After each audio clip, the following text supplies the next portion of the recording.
In 2008, three complete strangers were put together with the hopes of creating the greatest Sony podcast ever heard. Today, unable to stop podcasting, the show survives as connoisseurs of dick and fart jokes. If you need Sony news, are not deaf, and don't want to die of boredom, maybe you can listen to BigRedBarel Blu.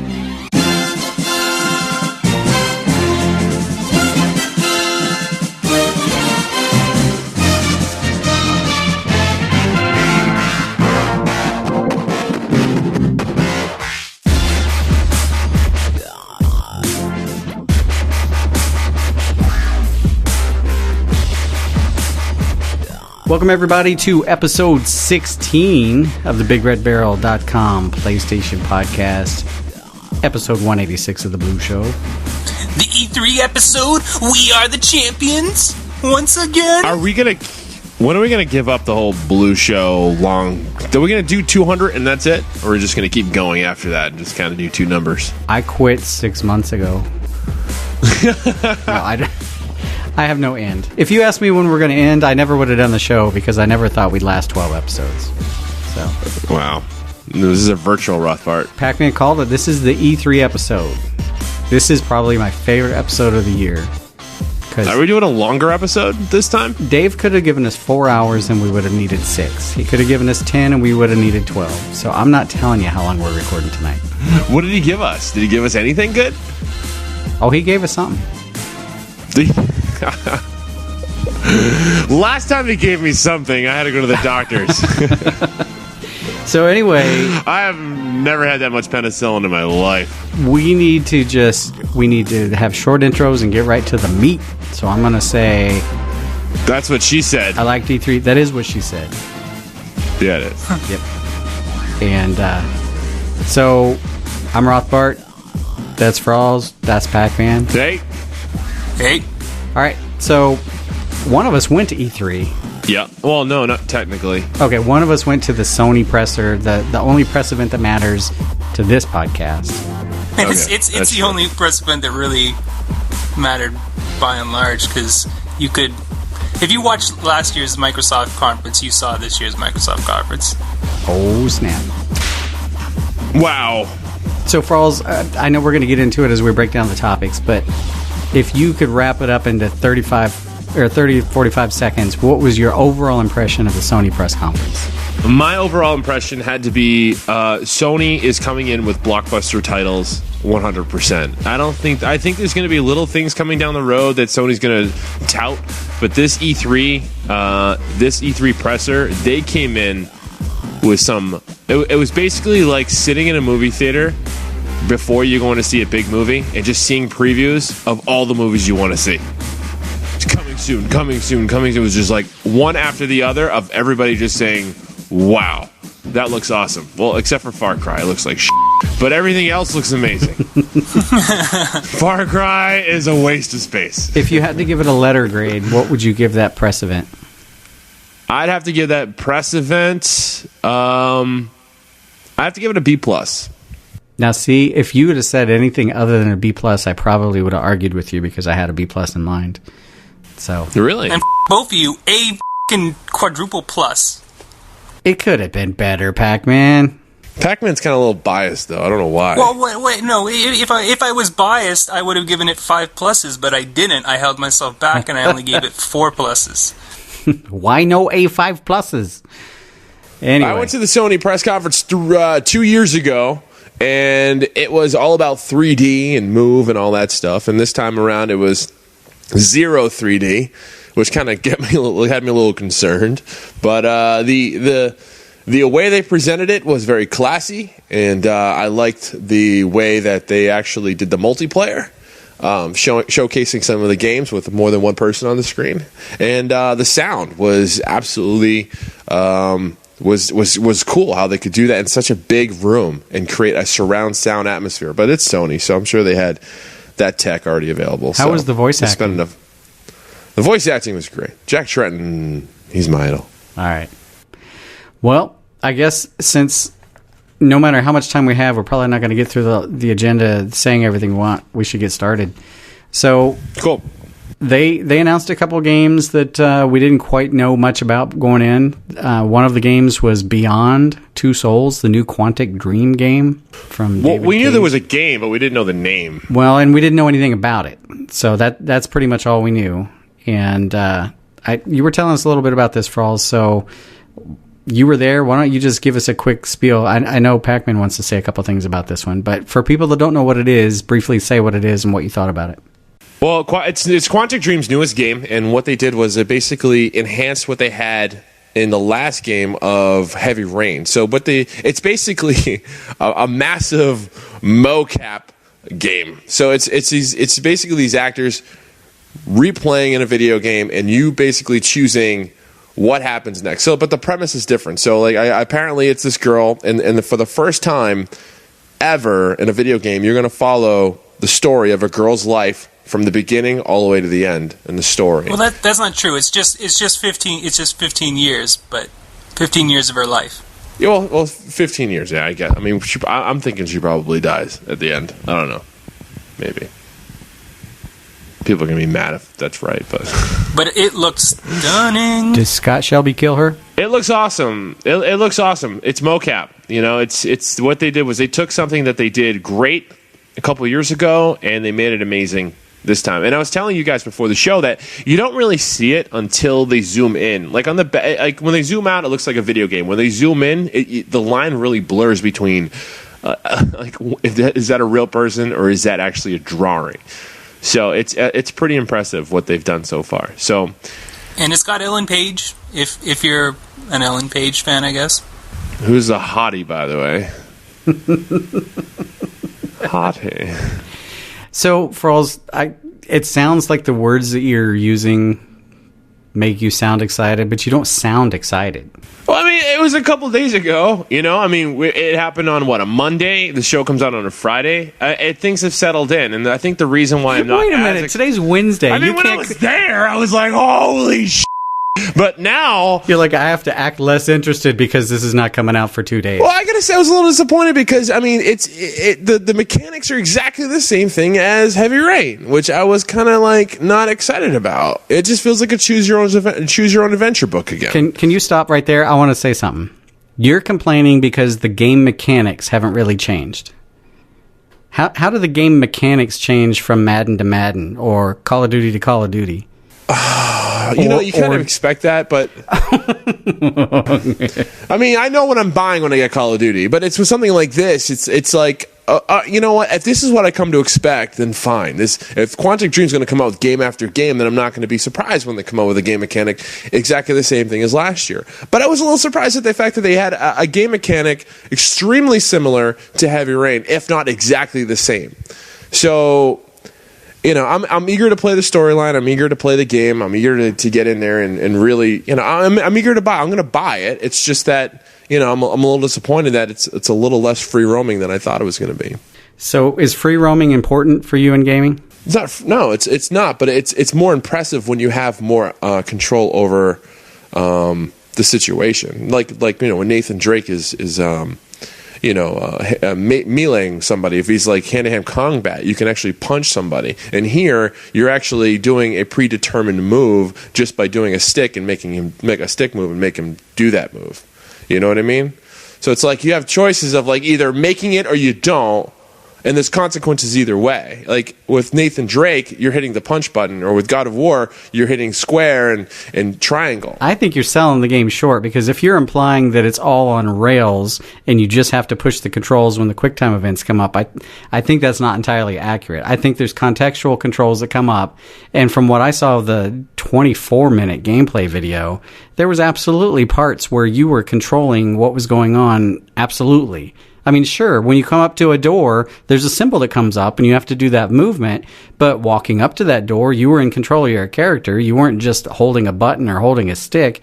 During the gunfights, you were choosing who you possessed with your power or whatever that was, and then you were controlling what they were doing to a degree. Quantic Dream is just like that. That is their shtick. That's their style. That's how they see games. So I think all their games going forward are going to be very like different stories and different cinematic, blur the line between a game and a movie. But they're all going to keep this same sort of gameplay style. I'm just glad that they weren't going overboard saying, "Oh, it's all going to be move stuff" or whatever. They were just like, "This is the game. This is how great it looks." And you know what? I'm more interested in this story than I was in a murder mystery. That's absolutely true. But I do want to point out that we failed to say Academy Award nominee before Ellen Page, because David Cage does that every time. The motion captures featuring Academy Award nominee Ellen Page, who we stole from Naughty Dog, and they had to redo their model from The Last of Us to make her look less like Ellen Page. Anyway, the only reason I was badgering you there, Frawlz, is because I'm trying to get some groundwork of what you like and dislike in a game, so when your logic flips in 2 weeks and you're bitching about something for doing what you praise this for, I'll have a background to call you on it. My logic doesn't slip. It's just the fact that I can't explain myself properly, ever. Well, we got to move on, though. We got so much to talk about. Okay, God of War Ascension.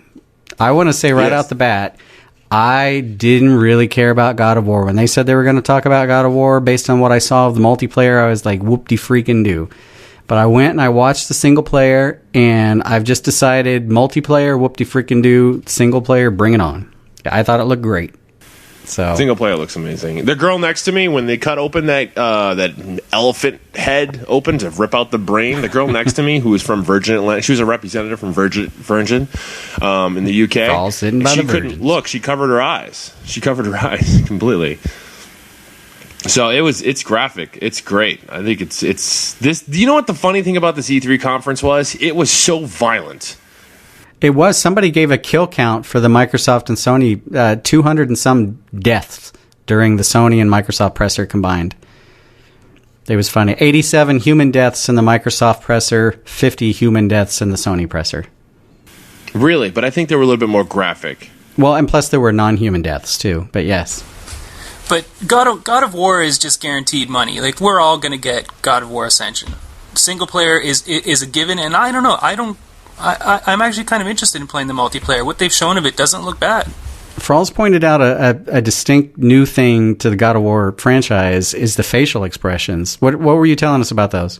Well, before, when you had like a special power in all the other God of War games, it just it just happened. Like, you would have like lightning flash down, or you would just use a special power God gave you. But this one like zooms in, and you can see Kratos' face just get angry, and he just screams. It just kind of gets you pumped up for just the kind of movie he's going to do. You just feel like you have a lot more energy with it. So what they did was they just created a Kratos that has more personality than he had before. You're not just doing a button masher. You actually feel like you're controlling a person. And he looks younger and different. So it's nice what they did. Like, zooming in on his face, you just feel like you're like, wow, all right, this is more than what I was doing before. This is something cool. So I actually said, wow, I'm excited to play more of it. Angry guys excite you. They get you pumped up. Angry, yeah, just keep your mouth open. I like while you pound the ground, keep your mouth open. Okay, so those two games look great, but like Pac-Man, how do you feel about that? I think everything about the new God of War looks awesome. I mean, I'm willing, given how much money, how good the team working on that game is, I'm giving them the benefit of the doubt that they can get the multiplayer, working to the point where it's going to be worth playing. But I mean, the single player for God of War is always the selling point, and what we've seen makes it pretty clear that it's going to be just as polished and crazy as all the other ones have been. So, Frawlz, are you going to flick me crap if I say it looked like the platforming in God of War Ascension looked good? It looked better. He was climbing around and jumping around much better than any other God of War. He was doing some time warp stuff too, by the way. That's true. Yeah, you got the Sands of Time going on, borrowing a little from Prince of Persia. Exactly like Prince of Persia. It was basically exactly like it. It was the same game. It was exactly the same.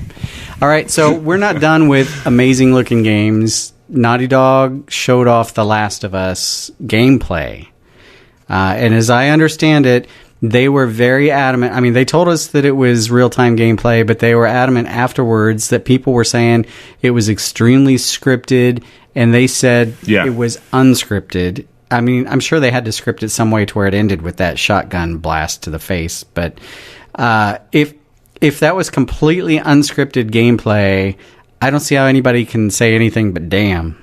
If if that was unscripted, that would have to be a complete game changer in the world of AI, I think, in video games. Because there was a part where the little girl threw a brick at the guy's head.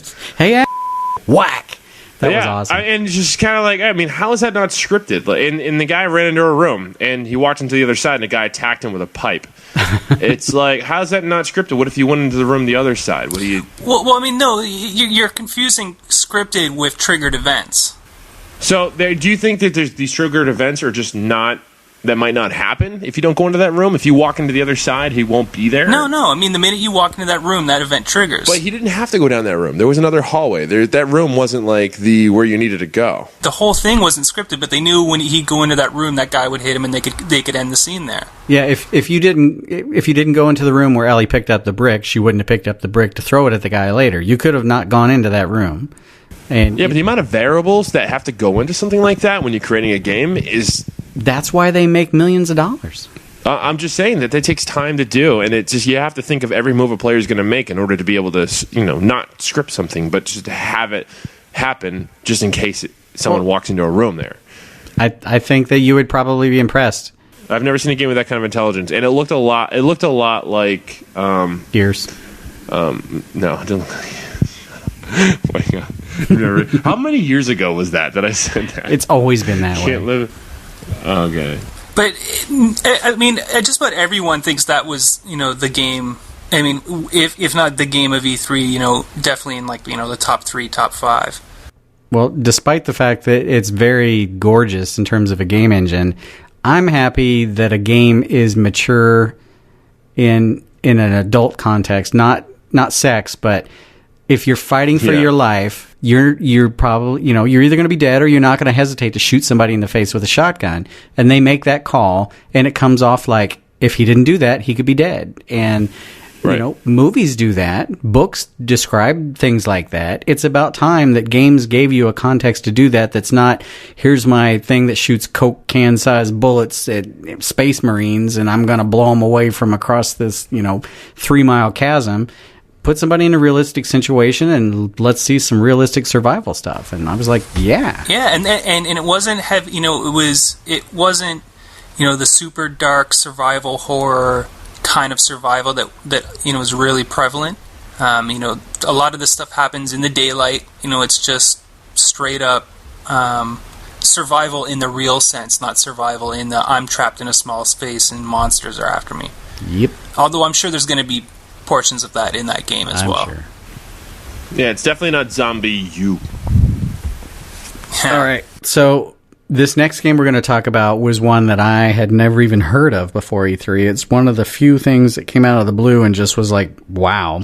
And that's... And I'm putting this one right up there beside The Last of Us. Just if we were just talking about what we've seen. And this is Watch Dogs from Ubisoft, which looks to me like if I were to describe it to somebody, I would say it's like an amped up Grand Theft Auto type world mixed in with a little bit of the TV show Person of Interest, where they can hack into all kinds of computers and surveillance cameras.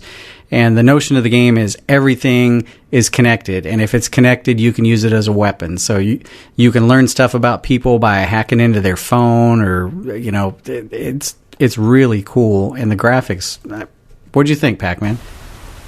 I thought it was.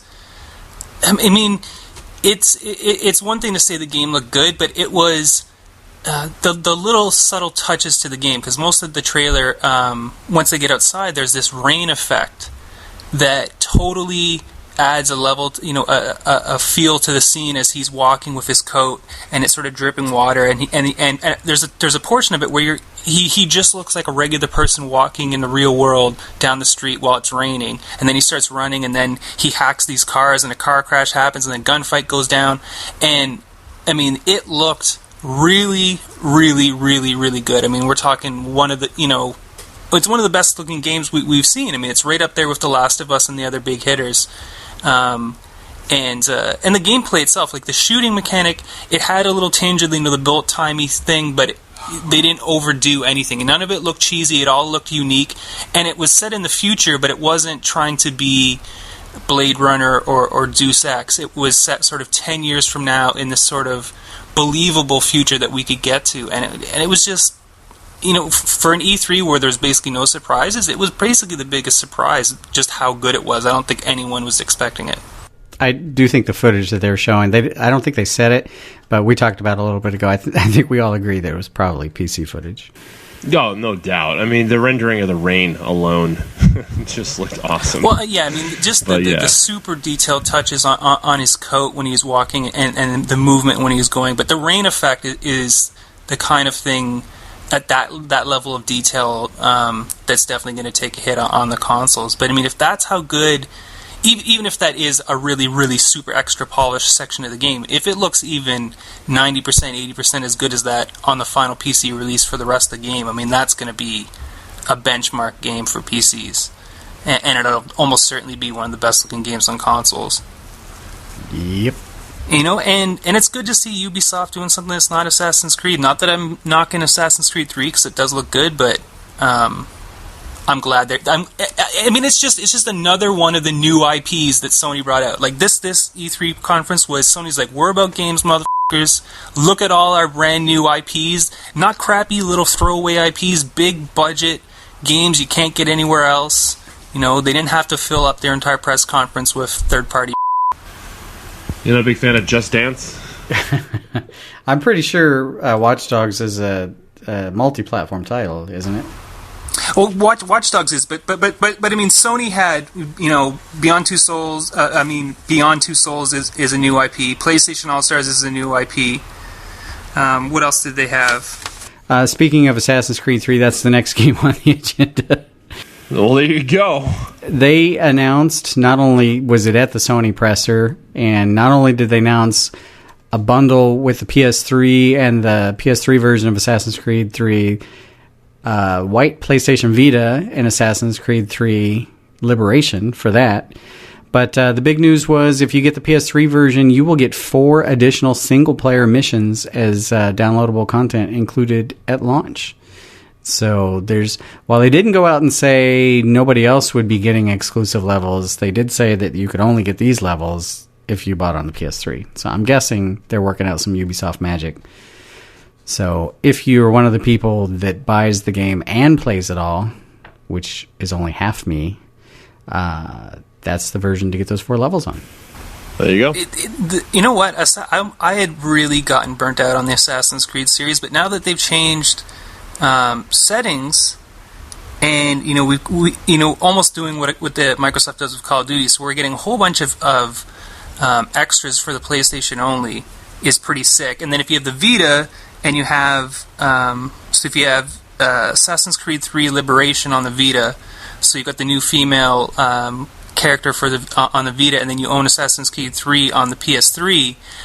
There's content that's unlocked back and forth between them, and then the demo they showed had friggin' pirate ship, big huge ship battles in Assassin's Creed on top of all the other crazy you're going to actually be able to drive around in ships and have a big... I mean, it just looked really... Which was done well, by the way. It was done really well. There's I got to say, though, the graphics for the Vita version did not impress me whatsoever. I mean, I've seen Uncharted, and I've seen other games with the Vita, but it just didn't feel fluid. I thought it looked really good.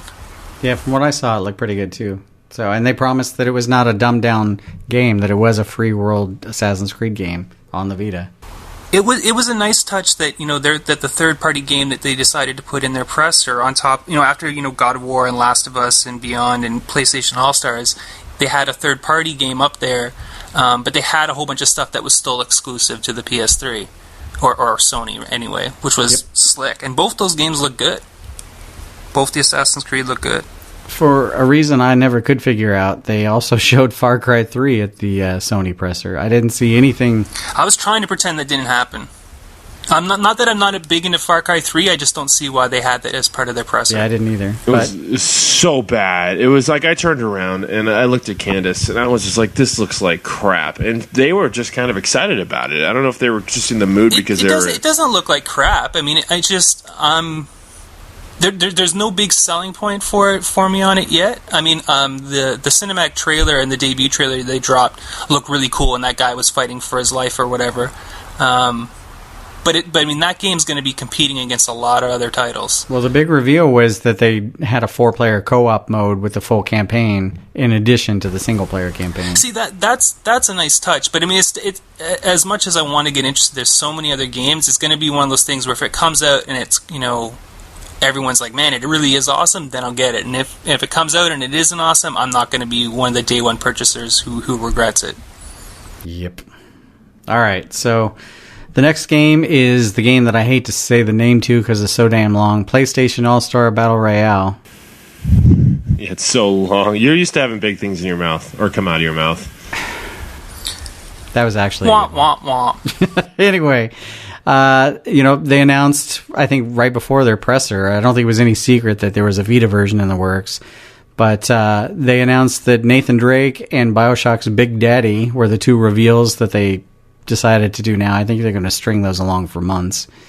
But they also said it will be supporting cross-play, so you can play PS3 versus PSV or vice versa, and cross-save. So if you can't get enough and you buy both versions, you can save the single player on one and pick it up on the other. Or you can play against other people while you're on your Vita, while they're on the PS3. Right, that's the cross-play. And then the cross-save. Well, we know when you say cross-play, sometimes people think that you can continue the game just through cloud saves, and you just pick it up and play it. We have a third name down further in the agenda, which is cross-controller.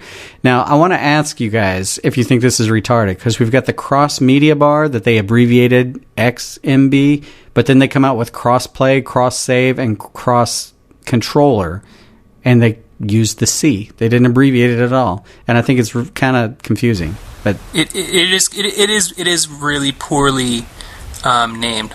Their naming convention for that stuff is messed up. Yeah, and the cross controller is just simply confusing as hell. But we'll get to that later. Sports Champions 2, which I was excited about until I saw the events that it was going to be. But they didn't show any footage of it. Well, I mean, you can see it. You just didn't see it at the Sony press event. But I really enjoyed the first game a lot. You had to. It was basically one of the only things that made owning Move worth it. It was one of the best Move games. Now, and this may be good, That's but not saying anything. Skiing is one of the events. Boxing, bowling, tennis, which, they had ping pong last time, golf, and they revamped the archery. And so those are the events. I suppose if it reviews well, I'll probably end up getting it because we did play a lot of it, but it's hard to get me excited when they basically rehash an event or two and then come up with a few more that aren't very inspiring. And then, basically they say, now you don't have to recalibrate in between events. That's cool, but it's not a selling point. Yeah. So, I don't know. Move. Frawlz has nothing to say, but Little Big Planet karting is the next game, which I have a hard time getting interested in, but every time I read about somebody playing it, they come back impressed. So, I don't know. I mean, basically they're saying it takes the creativity of Little Big Planet and the karting mechanic of Mod Nation Racer, which I think people would have a hard time arguing that Mod Nation Racer wasn't a competent racer. I think it was. It's a racing game. You cannot rip on the entire genre of racing games.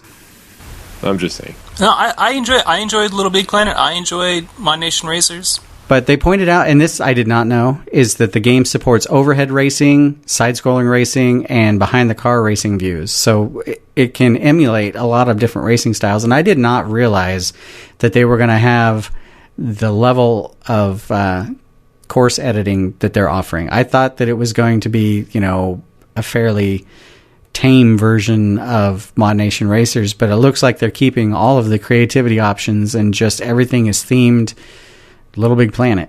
And, it could work. It could be a good mix. It could be what Mod Nation Racers was missing, because I had a hard time getting into the customization of the characters in Mod Nation Racers. The cars were cool as hell. Yeah, they didn't go deep enough. So, I mean, this could be the karting go-to solution on the PS3.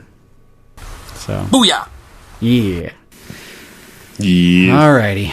Pac-Man, I really don't know or care enough about this next topic. Do you have anything to say about Battlefield 3 Premium? No. I mean, if you care about Battlefield 3 Premium, you already know about Battlefield 3 Premium. I mean, it's basically, you spend some money, you get a lot of good shit if you're really heavy into Battlefield 3, and if you're not really heavily invested in Battlefield 3, then you don't care. Battlefield 3 Premium is across all the platforms, but PS3 people get the DLC 2 weeks earlier than anybody else. That was, there are people that'll matter to. I'm not one of them. I mean, Battlefield. I mean, this is Battlefield's answer to what is it, Elite for Call of Duty? Yeah, Call of Duty. I mean, it's obviously not the same thing, but I mean, it's one of those things where if that's your main game of choice, and those games are people's main game of choice right now, and you're going to be spending the money anyway, I mean, you might as well put down the cash and save yourself. And it's a one-time fee. Yeah, I mean, it's worth it if you're going to be playing the game hardcore for the next 6 months or so. Do it, but otherwise, don't really matter. Okay, this next one. Okay, this was a big surprise to me too. We knew there were tons of rumors. Even Sony themselves had a teaser on their blog talking about they're going to make some changes to PlayStation Plus. We all assumed, or at least I assumed, and I think you two shared the same view, that they were likely to come out with different tiers of PlayStation Plus. Probably not free ones, but probably more expensive ones. And when really? Free ones? I didn't know that. I was saying the chances are if they're coming out with an additional tier of PlayStation Plus, it wouldn't be a lower cost tier. It would be a higher cost tier.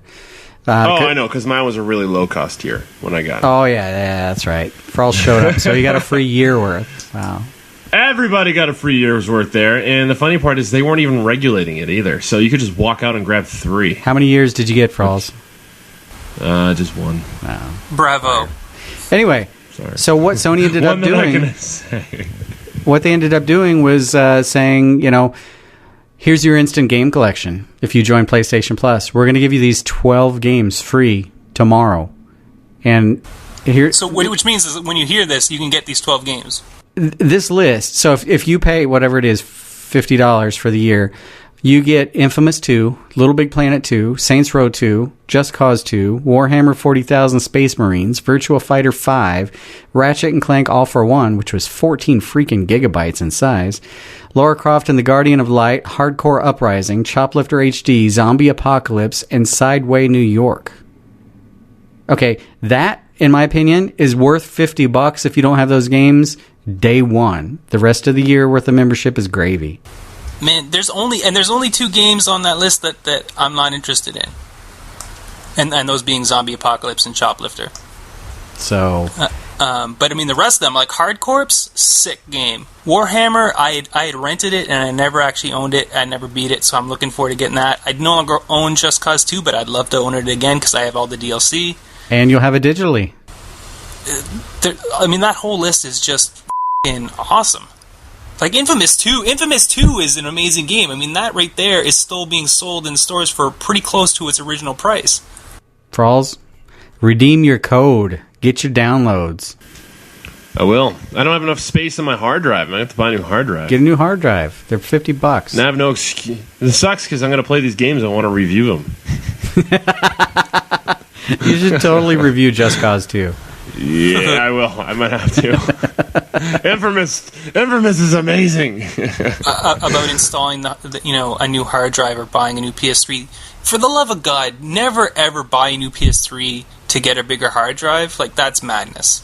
It's just like there's. I mean, if you're in a store and there's 2 PS3 type models there and one's smaller and one's bigger, get the one that's cheapest. And then just spend, I think when everything was all said and done, it cost me, I don't know, less than $90 after tax to put a new hard drive in mine, and it took me. Mine was $55. Like 6-7 minutes to do. I mean, it's really, really, really quick. I mean, there's a guide on the PlayStation blog. You can find a guide when you go through the official PlayStation US site. I mean, you can basically just type in PS3 hard drive. Change or removal or whatever guide into Google and find a competent guide. I mean, all you really need to know is it has to fit the form factor, so it's got to be a notebook hard drive. But it's as long as you back up your data, it's basically you pull it out, put it in, it's good. Yep. All right. And it's totally worth it. This next topic is a hardware reveal that kind of pissed me off. Sony announced the Pulse Wireless Stereo Headset Elite Edition. That's a mouthful. Why would this piss you off?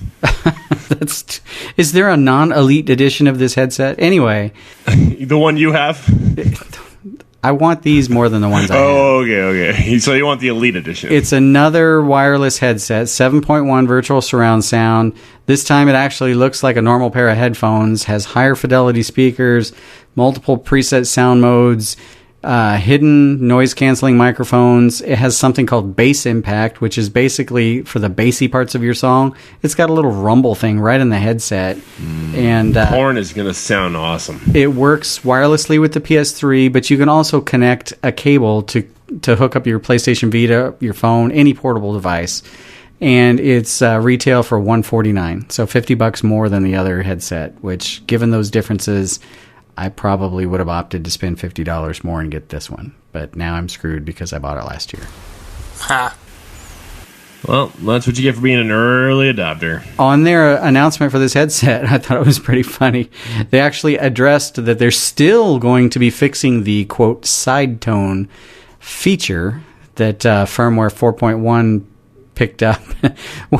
This is pretty funny. Frawlz, you say that Sony never updates their hardware to add new functionality. Well, they did that for their headset. They added functionality, where all of a sudden, all of a sudden, your microphone, you would normally be playing and you couldn't hear anything of the outside world. You were just hearing your game world, and you could talk. You weren't bothering anybody. Nobody was bothering you. Firmware 4.1 came out, and then the microphone all of a sudden picks up all ambient sound, so you can hear everything in the room you're in and your game.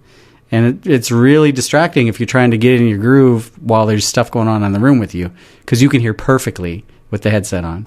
And it needs to be, I can understand a value in that, but it needs to be toggleable. You need to be able to turn it on and off. Well, sorry, man. Here's some poop, and don't say I never gave you anything. Speaking of poop, PlayStation Move Racing Wheel. Did you get to see this? It's stupid, and only stupid people are going to buy it. Are you kidding me? Rothbart's all over this. Okay, I have a few things to say about this. It's a $40 racing wheel. It's junk. The first thing I want to say... It doesn't come with a move. It does not. Shut up. Okay, it's just a piece of plastic. Okay, it's just a piece of plastic. The first thing I want to say is I will not be buying it. The second thing I want to say is I'm oddly impressed with some of the things they did with it, even though I'm not going to buy it. So it can emulate a steering wheel with paddle shifters, which are functionally located. This whole thing is all about function over form. It looks goofy as hell, but it can do a lot. And the cool part is, for motorcycle games, you could actually take the sides of it and crank it out to where it works like handlebars.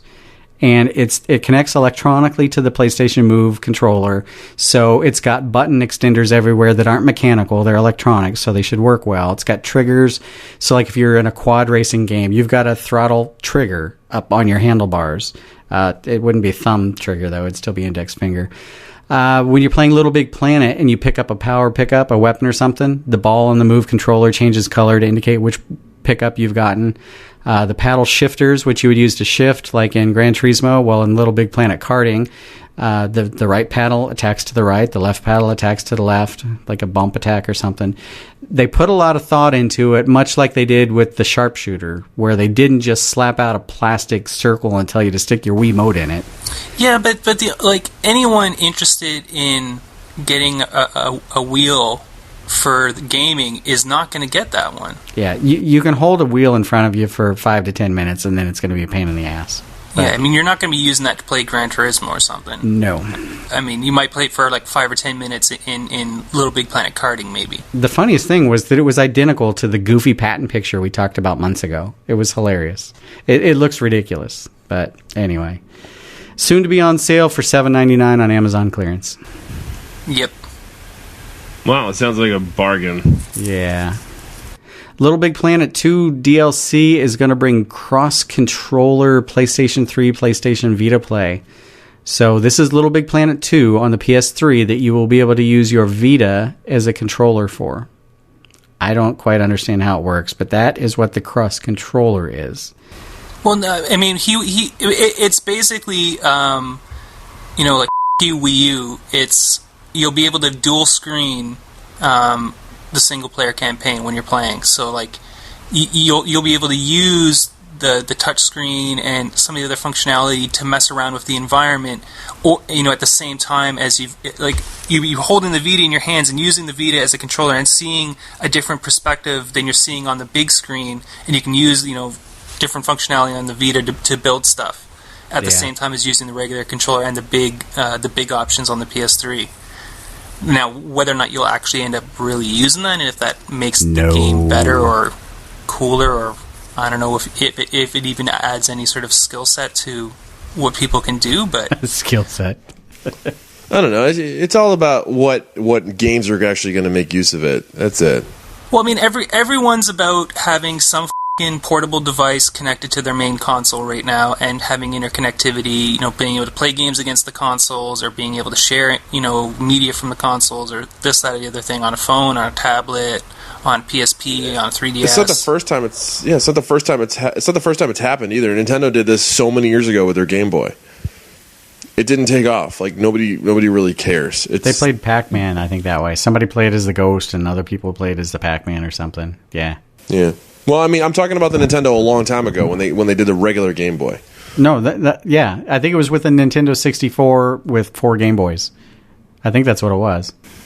Yeah, that's basically it. So you could play like Madden on that thing and pick your plays on your Game Boy, but it was like everybody had to have a Game Boy. It was just kind of stupid. It's like you got to find some serious Sony fans to play together. Who knows any of those? All right, Sony is bringing more remote play compatible games to the PS3, so you can play. I'm not sure if there's going to be a distinction whether certain remote play options are going to require a Vita or if they'll still work with the PSP, because the input mechanism is quite different. But they're adding support supposedly for Eco, God of War, Shadow of the Colossus, God of War 2, BlazBlue, and BlazBlue Continuum Shift. So I don't know.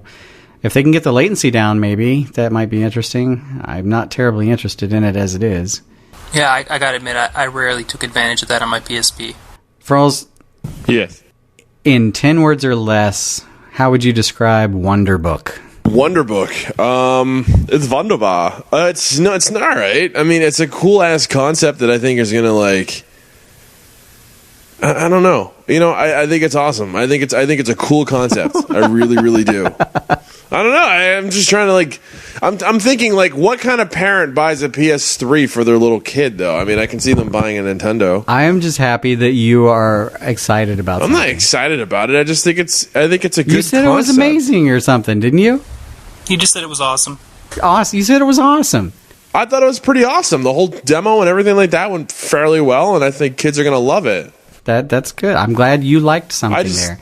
Even when you described the other games you liked, your tone was going down. Like it was exactly like the other thing, but better. No, what other thing? Beyond was exactly like Heavy Rain, but better, as I say it in a depressive mood. It was better looking. Yeah, it was better. Anyway. It's better looking. Whatever. Yeah, but I can say that the book thing was pretty sweet. I mean, there was a few hiccups, but in the demo, but I think it looks. Did you ever learn to read? Are you excited to use this? I'm excited to use. I'm not going to use it. Shut up. You want to learn to read? I can tell. You're not the only one who's not going to use it, but. I gotta skip topics here for a second because where did it go? God damn. Like if they have a porn one, I would do it. Now here's the topic I wanted to talk about because it mentions that Sony stock going into E3 was at a low of below 1,000 yen for the first time since 1984. That's a long ass time. But after E3's announcements, the stock's price rebounded a little, and the analysts are thinking it's because several financial sites and mainstream newspapers covered Sony's announcement of Wonderbook and their tie-in with J.K. Rowling and Pottermore, and they're predicting success from this, which I laughed at But then I thought, Microsoft's made a killing off of Kinect. And Kinect has done very little for gaming, for hardcore gaming, traditional gaming. I laugh at it when I think of its use in regular gaming, but it's made them a ton of money. So maybe these guys are right, and Pottermore will make them some money, because that's just one book of an entire series. I don't see it, but it's possible. They're implying that it affected their stock price. I think it'll have strong day one sales, but once people realize that Wonderbook is the kind of thing that parents think is really awesome that their kids would like, but I don't think that's actually going to be true. I think if you ask kids if they think it's cool, they might say yes, and if you buy it for them for Christmas, they'll play it once or twice. But you can't tap into any long-term sales with a product like that, and bringing out new books and stuff, maybe. But what if there's a tie-in with Hustler? No. That's what I'm saying. A pop-up book. And I think people misunderstand that little kids don't care who the J.K. Rowling is. Little kids care who Harry Potter is. Well, I mean, it's a book of spells. So as long as Wonderbook, the first Wonderbook, is going to be a Harry Potter game, I think that might get them initial sales. But I don't see kids playing that same game, even that one release, very often. I think it'll do good at release, sell good money for 2 weeks, and then no one's going to be buying it anymore. It's this, if they really wanted to cash down, someone should come up and clone a new version of Skylanders and start getting in on that Skylanders money, because that is the ticket right now. I mean, even if a kid really loved Wonderbook, he would kill 1,000 dragons with his bare hands to get a new Skylander. If your kid asks you for Skylanders and you bring him Wonderbook at Christmas, it's going to be a rough Christmas. You know what I mean? It's just bad. So, The Last Guardian was not at E3. I saw The Last Guardian at E3 2009. Surprise. It still hasn't come out yet. We still don't even know what year it's coming out. I think I was there with you. Portal 2 is getting Move support with some DLC, and then the Move support's coming to the main game shortly afterwards. Somehow that was announced at E3. I just beat that game for the second time recently. Let's see. What did you guys think of the Tomb Raider reboot? I know that wasn't part of Sony's presser. Microsoft actually showed it in their presser, but it's coming out for the PS3 as well. Well, I mean, there's two things. One, people are like, oh my god, it's copying Uncharted. I mean, if you're still one of the gamers who has to make those kind of comparisons, like, because Uncharted was a totally, I mean, Uncharted copied Tomb Raider. You're talking about a game that was based on a game that was based on that emulated itself. I mean, like, they're all in the same family. So I mean, they're adventure games. They're going to be similar. Visually, it looked awesome. The gameplay looked cool. Everything they're talking about in the storyline sounds awesome. I'm also pretty sure that the actress herself is actually British. That she's not an American pretending to be British or from the UK or whatever she's supposed to be from. I have it on good authority that the carpet matches the drapes. Wow. Okay. You heard that here. Are we going to see some vajayjay? But it did look pretty brutal watching her get beat up in the footage they showed. Repeatedly, she got beat up. Kind of into that, aren't you, Roth? But I mean, again, that's a great reboot. I think it's gonna look. It looks good. I am definitely interested. When they said they were rebooting Tomb Raider, I was not. When I saw that footage, I was interested. So. Well, I mean, I think a lot of us were worried that the original cinematic trailer we saw had gotten our hopes way too high. But then when you see it, I mean, we're talking about a game that, in a very good way does look like Uncharted as far as, a really AAA, big-budget adventure game with high polish on the graphics, fast, responsive platforming, survival-type gameplay, and there's definitely a market for that. And Tomb Raider, I mean, it'd be great to bring that name back, because they could turn that into a big selling franchise for 5, 6, 7, 8 games. I think there's room for it too, so it's welcome to come back. I think there's a lot of room for that. It's not a Call of Duty clone. Well, it's just good because there's, there's Sony had not Sony. There was a couple big female characters for video games that came out during E3. Like Fat Princess, the Assassin's Creed Liberation chick. I'm just not going to make a big deal out of it, but I can't remember the last time there was a black female lead. That's racist. Well, it's not racist, but I mean, it's gonna be weird to see how they walk the line of having a female black hero set in New Orleans during the American Civil War in Assassin's Creed Liberation. I mean, I'm just curious how they're going to play with that dynamic. Are they even going to touch on it, or what's going to happen? Oh, they're going to touch it. I think there's going to be a lot of. I mean, it sucks. There's 3 white people on this show. We can't say anything. Never mind. Good call. I'm just saying, like, if there's a black guy on the show, you could definitely make jokes about it. But I mean, we say we're racist, so we're just going to move on. Well, I mean, they're going to have to make some sort of commentary on slavery and racism and whatever. I'm sure is going to be tinged on. They had to at least add 1 black person this year. This year, they've got the Native American on the consoles, and they've got the black woman on the handhelds. So they've met their quota. Next year, it's going to be Assassin's Creed Los Angeles with a young white guy. Well, no, I mean Assassin's Creed. I mean the new GTA is gonna have a Hispanic main character.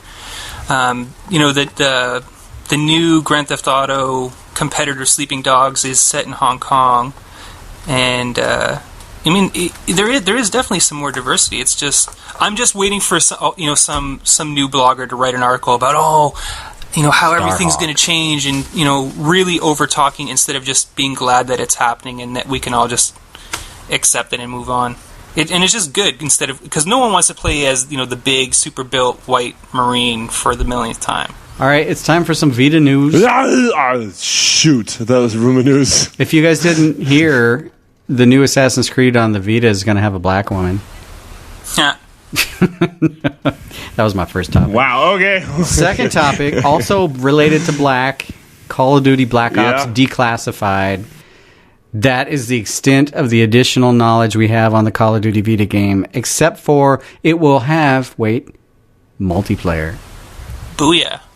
Well, I mean, it's definitely going to be connected to Elite. But people say... we were all sort of expecting more Vita stuff to come out of E3. But people are downplaying, how they it seems like they're abandoning the Vita. But I think people are just are doubting just how big a deal. If they make a good, solid Call of Duty on Vita, that's a lot of money. That will make money. It's guaranteed to make money. As long as they do a halfway decent, competent job of it, that will make some money. That game, if it gets really good reviews, that'll sell Vitas. It will. Call of Duty still has that strength. But will it make any money? It might. Okay. The next one is Soul Sacrifice from Inafune. I don't even know how to pronounce that guy's name. And I don't even really know why I should care. Except you can rip out your own spine and use it as a magical weapon because you're that badass in this game. So... But by far, news of the show, PlayStation Vita getting YouTube support. I thought they could have stopped the show right then and there. I'm glad they didn't, because shortly afterwards, they announced Hulu Plus and Crackle. And the best thing is they only took out maybe 6 minutes of the show to talk about those little extras. They didn't make it, a big selling point. But I do have a serious question about Crackle. Crackle is a Sony-owned company that's going to have a native client on the Vita, and the 360 has a Crackle client, but the PS3 has to use Crackle through the crappy-ass web browser. Why is that? I don't know. It makes no sense.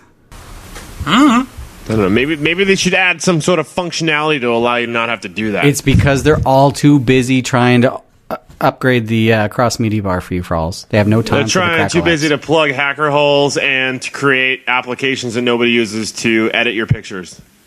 That's what they're doing. And the last bit of Vita news is don't expect a price cut because it ain't happening soon. I'm not surprised. Yoshida said they are laser focused to increase content and realize the potential of the Vita. Well, I think it's got to go through at least one holiday season before the price cut's going to happen. So they're not going to price cut it now. I think you're right, or at least right before it. But they showed a lot of games we didn't even get to talk about. So I think you guys are right. I would give Sony a B+ if I were grading. I think it was a solid show. A and 4 pluses, bitches. So averages that out to what? That's like a solid A if you average our B pluses and Pac-Man's A quadruple plus. Wow, that's that doesn't make any sense. Yeah, it's math. It's okay. I don't have a whole lot of shout-outs. I want to give a shout-out to Dixie from the forums because I've been enjoying debating with him. Because he takes Frawlz' Is that a guy? Are you sure it's a guy? Yeah. Yeah. Because he seems to like you. So, I mean, it just makes sense. I think he likes to see how much he can get you to type, Rothbart. He's typing enough, too. So if he wants to type and talk, I'll type and talk. Well, no, I mean, it's always great when someone's like, you know what? I'm ready for a Rothbart text war. Let's do this. Because it's just glorious. Yeah, and you know what's funny? If you jump in and try to talk to Rothbart on the forums, just be prepared to sit there and waste an hour of your life reading his reply. And don't even try and read on any other format but a large screen. Try and read that on a phone, man. It is horrible because there's so many. You're so organized. And then Frawlz chimes in 2 days later. I agree with that guy. Like it, literally 2 days took me to read all of your responses because it was so much. Like there needs to be a glossary, there needs to be an index. I need to flip to page 3 in order to find out exactly what you were talking about when you meant OS instead of GUI. It's good times. GUI interface. It's good times. Yeah. Anyways, that's it. I got Peppy Thunder, right? That's what it was. Peppy Thunder. That's a tough one to read, huh? Yeah, but also I want to give a special shout out to G4 for. Don't do that. G4 4, and also want to give a special thanks out to Westrate, who we haven't given a shout out for a while, who is also Quinzar from the forums as well, who had a show at one point. Quinzar has boobs, am I correct? Yeah, and she's cute. Yeah, you don't sound excited. Yeah, she's married. I like to give a shout out to the late great Ray Bradbury, who I think passed away today or yesterday. 91. You know, if you're a fan of sci-fi like I am and mystery and God, he's actually written in a lot of different genres, but he was one of the greats, and I'm kind of sad that he passed away. But I'd like to give a shout out to everyone from the BRB community and everyone from all of our little satellite communities that I know are, you know, still we all sort of share a lot of the same fans and the same listeners. So, you know, the guys from Front Towards Gamer, from Proven Gamer, you know, everyone on all the different podcasts. I'm forgetting. There's so many of them now that I'm going to get in trouble for not remembering one. But I've been playing a lot of stuff, a lot of games with the guys from Front Towards Gamer and Proven Gamer. You know, the guys from the Trophy Horse podcast, all those, you know, and everyone who's sort of hitting me up on PSN. If you see me online, hit me up, because if I'm online on a video, you know, on Steam, or I'm on Battle.net, or I'm on PSN, or I'm on Xbox Live, and you see me logged on, feel free to hit me up and see if I'm, you know, want to jump into a game. Because this weekend I have no idea about a gamer night, but if you see me online, see PacManPolarBear pop up, shoot me a message, and we'll play. I mean, just about anything that just got released is still on deck. So Starhawk, Max Payne 3, Diablo, some of the new PSN games, so like Warhammer, Pac-Man, Hard Corps. I see you online right now. Would you like to play some chat roulette with me? No. Oh. No. The carpet matches the drapes. Hey, by the way, speaking of Max Payne, Pac-Man, you finished it, right? I finished the game on hard mode, free aim. Yeah. All right, that is this week's episode because we've gone so over. Much stuff. E3, we won. Yeah, next week's gonna suck. We still totally f***ing won because Microsoft and Nintendo could not possibly have won. And Nintendo shit the bed when they had an opportunity to take it. Nintendo Land is dumb. Check out the bonus content where we will be talking about Microsoft and Nintendo. Otherwise, we will see you guys next week. See ya! Stay frosty, everybody. Frawlz in your mouth in your E3 coverage.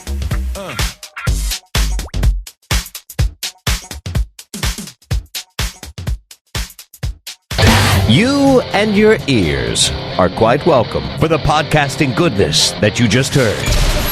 why not roll on over to BigRedBarel.com for more podcasts, news, reviews, and videos from the biggest, reddest site on the internet, BigRedBarel.com.